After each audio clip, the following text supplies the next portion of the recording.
ஹர ஹர சங்கர ஜய ஜய சங்கர ஹர ஹர சங்கர ஜய ஜய. நவ கிரகங்களில் மிக முக்கியமான கிரகமாக கருதப்படுபவர் சனி பகவான். காகத்தை வாகனமாகவும் கருப்பான தோற்றத்திலும் காணப்படும் சனி பகவான் மந்த கிரகம் என்று அழைக்கப்படுகின்றார். அனைவரின் வாழ்க்கையிலும் 7.5 ஆண்டுகள் பிடித்து அவர்களுக்கு கடுமையான துன்பங்களை தந்து அதன் மூலமாக வாழ்க்கை பாடங்கள் பலவற்றையும் கற்றுத்தருபவர் சனி பகவான். சனியால் கடுமையான துன்பங்களை அனுபவிப்பவர்கள் வாழ்க்கையிலிருந்து விடுபட குறிப்பிட்ட கோவிலுக்கு சென்று வழிபடலாம். இந்த கோவிலுக்கு ஒரே ஒரு முறை சென்று வழிபட்டு விட்டு வந்தால் கஷ்டம் கொடுத்த சனி பகவான் அதற்கு பிறகு நன்மைகளை வழங்க துவங்கிவிடுவார் என்பது நம்பிக்கை. நவ கிரகங்களில் வலிமையான கிரகமாகவும் அனைவரையும் அச்சப்பட வைக்கும் கிரகமாகவும் இருப்பவர் சனி பகவான். இவர் எந்த அளவிற்கு துன்பங்களை கொடுப்பாரோ அந்த அளவிற்கு நன்மைகளையும் கொடுப்பார். நாம் செய்த நன்மை தீமைகளுக்கு ஏற்ப பலன்கள் வழங்கக்கூடியவர் என்பதால் தான் சனி பகவானை நீதி கிரகம் என குறிப்பிடுகின்றோம். கடவுளும் அஞ்சி நடுங்கும் சனி பகவான் மனிதர்களால் பிடித்தால் அவர்களின் நிலையை சொல்ல வேண்டுமா என்ன? அப்படி சனியின் பிடியில் சிக்கி படாதபாடு படுபவர்கள் சனியின் அருளை பெற்று நன்மைகள் பலவற்றை பெற வேண்டும் என்றால் அவர்கள் சென்று வழிபட வேண்டிய கோவில் திருக்கொள்ளிக்காடு. சனீஸ்வரனை பொங்கு சனியாக மாற்றிய தலம் இது. சூரியனாருக்கு வரம் தந்த அக்னீஸ்வரர் கோவில் திருக்கள்ளிக்காடு என்னும் தலத்தில் அமைந்துள்ளது. சூரியனாரின் மனைவி உஷாவால் சூரியனின் உஷ்ண கிரகத்தை தாங்கிக் கொள்ள முடியவில்லை. பக்கத்தில் நெருங்க முடியாமல் தவித்தார். நிழலாக உள்ள சாயா தேவியை சூரியனாருக்கு மரம் செய்து வைத்தார். சாயாவாலும் சூரிய தகிப்பை தாங்க முடியவில்லை. சூரிய பகவானும் மனம் வேதனை அடைந்தார். என்ன செய்வது என தெரியாமல் திருக்கொள்ளிக்காடு என்னும் திருத்தலத்துக்கு வந்து சிவனாரை நினைத்து தவம் புரிந்தார்.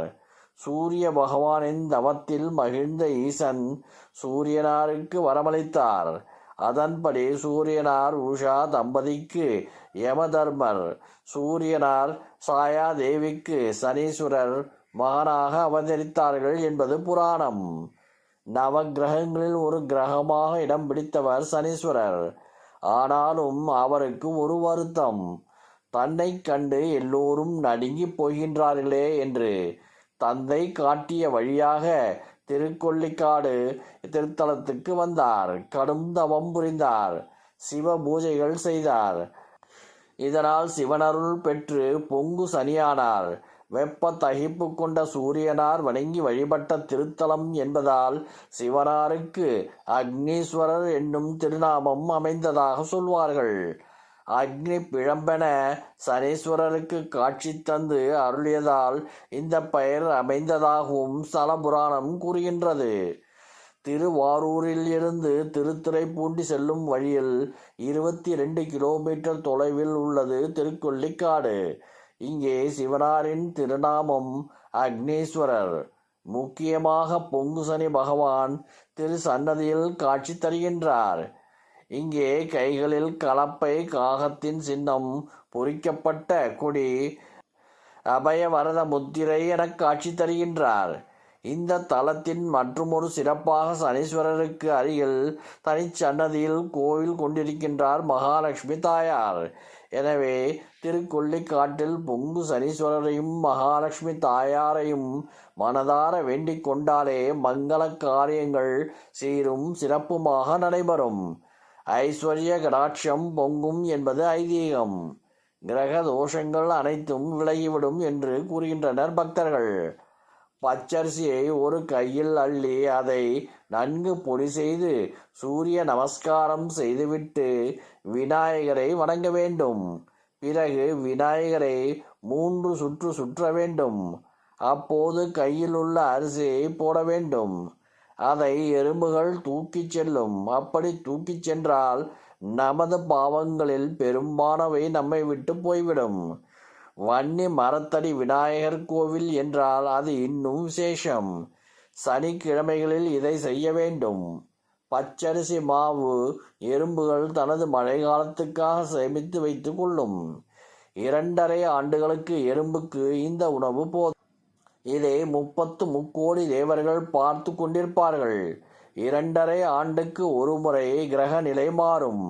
அப்போது பரிகாரம் வலுவிழந்து விடும். எனவே நாம் அடிக்கடி பச்சரிசி மாவை எறும்புக்கு உணவாக போட வேண்டும். ஒரு எறும்பு சாப்பிட்டால் 108 ஏழைகள் சாப்பிட்டதற்கு சமம். இதன் மூலம் இந்த பரிகாரத்தின் மகத்துவத்தை உணர்ந்து கொள்ளலாம். இந்த பரிகாரத்தை அடிக்கடி செய்தால் சனி பகவான் தொல்லையிலிருந்து தப்பிக்கலாம். ஒருவருக்கு சனி திசை வந்துவிட்டால் கூடவே சந்தேகத்தையும் ஏற்படுத்தி விடுவார். யார் என்ன சொன்னாலும் நம்ப மாட்டார்கள். அஷ்டமத்து சனி நேரடி சண்டையை உருவாக்காது. நம்மை சேர்ந்த உறவினர்கள் மூலம் பிரச்சனைகளை உருவாக்கிவிடும். அதற்கு பரிகாரமாக தேவை இல்லாமல் சந்தேகப்படக்கூடாது. உப்பு இல்லாமல் சாப்பிட வேண்டும். சுவையான உணவுகளை தவிர்க்க வேண்டும். சகிப்பு தன்மையை அதிகரிக்க வேண்டும். எது நடந்தாலும் தாங்கிக் கொள்ள வேண்டும்.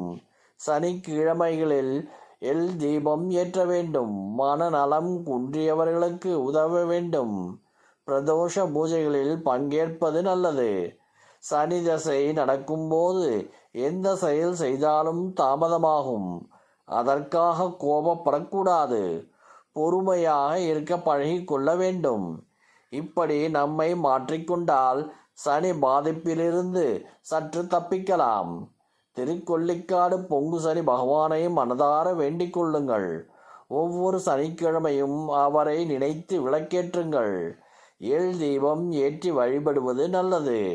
வாய்ப்பு கிடைக்கும்போது திருக்கொள்ளிக்காடு சென்று அக்னீஸ்வரரையும் பொங்கு சனீஸ்வரரையும் கண்டார தரிசித்து பிரார்த்தனை செய்யுங்கள். கஷ்டமெல்லாம் தீரும். கவலைகள் அனைத்தும் பறந்தோடும். ஹர ஹர சங்கர ஜய ஜய சங்கர ஹர ஹர சங்கர ஜய ஜய